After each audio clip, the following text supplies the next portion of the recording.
Can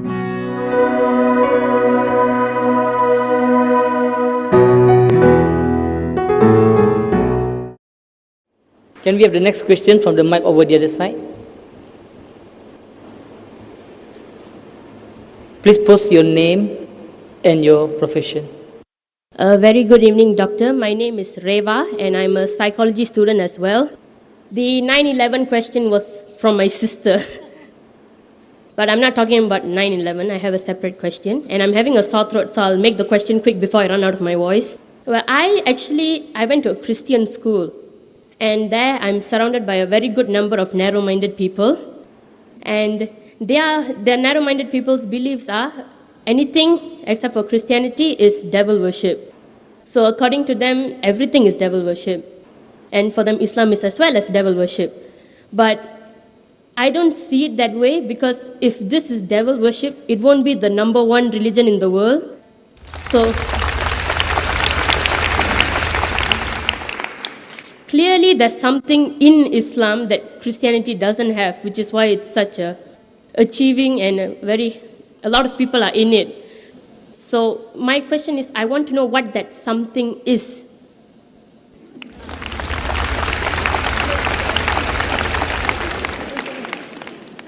Sister asked the question that she went to a Christian school, she was surrounded by Christians who she calls narrow-minded. Here you're surrounded with broad-minded people, mashallah. So she says that Christianity says everything besides Christianity is devil worship. But she says that Islam is the fastest growing religion, maximum followers. So what is it, the in thing that people are inspired towards? Sister, I've been in this field for dawah for more than 20 years. More than 20 years I've been in this field of dawah. And I've met many people who have reverted to Islam, from Christianity, from Hinduism, from Buddhism, from Sikhism. And each one is inspired by different things. But the most common factor among the people who accept Islam in my survey is the belief in oneness of God. The other people theoretically say, Ek Ishwar, Ek Paramatma, but practically they don't follow it.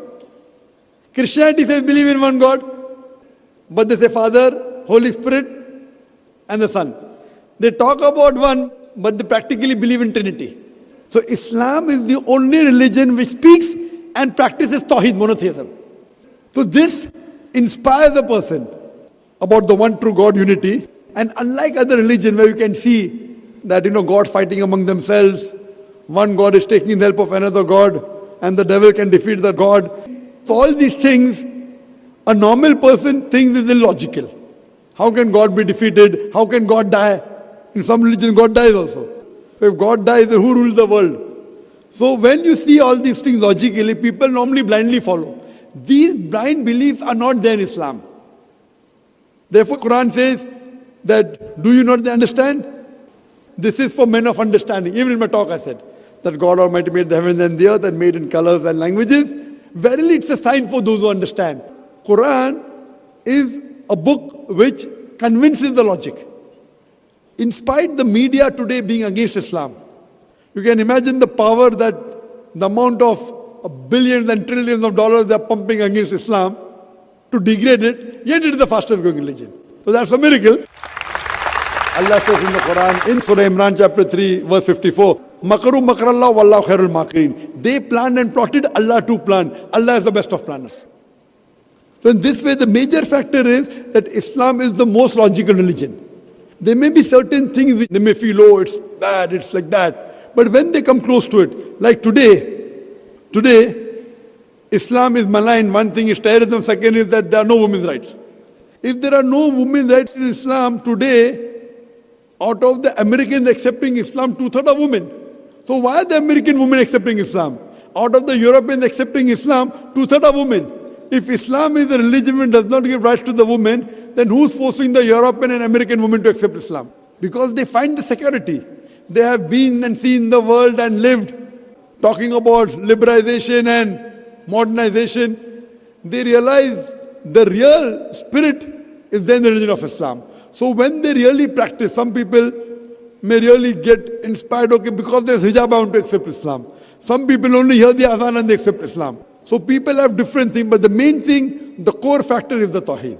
So whatever they're inspired by, once they come to Tawheed, the oneness of God. He is our creator. He is our sustainer. He is our cherisher, which was the core factor of my talk today. Then, and these people who accept Islam, they become more practicing than those people who are born in a Muslim family. Sister, do you believe there's one God? Yeah, I do believe there's one Do you God. believe and- idol worship is wrong? Excuse me? Do you believe idol worship is wrong? Yes, Do you believe Prophet Muhammad is the messenger of God? I want to. So why don't you? Because I'm not inspired yet. I want to be inspired. It's nothing like inspiration. If you say you want to, if somebody is stopping you from, Myself, I want to be inspired. I want to know that that is the truth and the that's only right. So truth. maybe you coming to the lecture is not enough inspiration. You coming to the microphone to ask this question is enough inspiration for you, since you believe there's one God, since you believe idol worship is wrong, and if you believe in Quran. Have you read the Quran? No. I would request you to read the Quran, and if you read the Quran, you'll understand more about Islam. And I had given a talk yesterday, Muhammad Sallallahu Alaihi Wasallam, in the various world religious scriptures. And I gave quotations of Prophet Muhammad mentioned in the Hindu scriptures, in the Christian scriptures, in the Jewish scriptures, in the Buddhist scriptures. Only if you read, since your background is Hinduism, I believe, Christianity. If your background is Christianity, have you read the Bible? Yes, it was a subject in my school. Fine, I'll just give you the references. Prophet Muhammad, peace be upon him, has been prophesied in the Old Testament and the New Testament. In the Old Testament, he's been prophesied in the book of Deuteronomy, chapter number 18, verse number 18. In the book of Deuteronomy, chapter number 18, verse number 19. In the book of Isaiah, chapter number 29, verse number 12. In the Song of Solomon, chapter number 5, verse number 16. For details, you can refer to my video cassette. He's also prophesied in the New Testament. In the Gospel of John, chapter number 14, verse number 16. In the Gospel of John, chapter number 15, verse number 26. In the Gospel of John, chapter 16, verse number 7. As well as Gospel of John, chapter number 16, verse number 12 to 14. I'll just give you one prophecy to make it short. Jesus Christ, peace be upon him, said in the Gospel of John, chapter number 16, verse number 12 to 14, he said, I have many things to say unto you, but ye cannot bear them now. For he, when the Spirit of truth shall come, he shall guide you unto all truth. He shall not speak of himself. All that he hears shall he speak. He shall glorify me. So this prophecy of Jesus Christ, peace be upon him, I have many things to say unto you, but ye cannot bear them now. For he, when the Spirit of truth shall come, he shall guide you unto all truth. He shall not speak of himself. All that he hears shall he speak. He shall glorify me. This refers to no one but Prophet Muhammad, peace be upon him. Because it says, he shall not speak of himself. All that he hears shall he speak. And you know the history of Prophet Muhammad, peace be upon him, that Almighty God gave the revelation to Prophet Muhammad, most of it through Archangel Gabriel. Whatever he got, he repeated verbatim.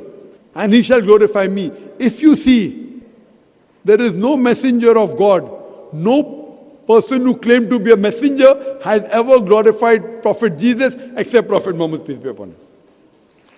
So it's mentioned in the Bible that this man to come, he will glorify me. And all the other references I gave you, it is pointing out to the coming of the last and final messenger, Prophet Muhammad, peace be upon him. And even the Quran says, it's mentioned in the Quran in Surah Saf, chapter number 61, verse number 6, that Jesus Christ, peace be upon him, was sent as a messenger to the Bani Israel, to children of Israel, to the Jews. And he said, I give you glad tidings of a messenger to come whose name shall be Ahmad. And Ahmad is the second name of Prophet Muhammad, peace be upon him. Prophet Muhammad, peace be upon him, is not prophesied only in the Bible, Old and New Testament. He's even prophesied in the Vedas, in the Puranas, in the Hindu scriptures, in the Parsi scriptures, in the Buddhist scriptures.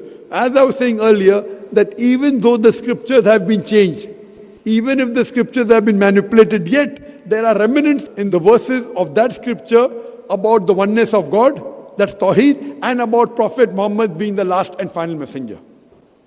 Now, Doctor, since that I've never actually read the Quran, may I humbly request that can I have a translated version of the Holy Quran? Sure, inshallah, I'd request my wife to hand over a translation of the Quran. She will inshallah hand over the translation. And I request you that please read the translation. And inshallah, if you have any question, you can either ask to a local Dawah organization, or you can ask to Islamic Information Services, or you can write to us, email, it's a global village. You can send the email to islam@irf.net. irf.net, it's the short form for the organization Islamic Research Foundation. And inshallah, we'll try our level best to clarify your doubts. Hope that answers the question. Thank you, Doctor. You're welcome.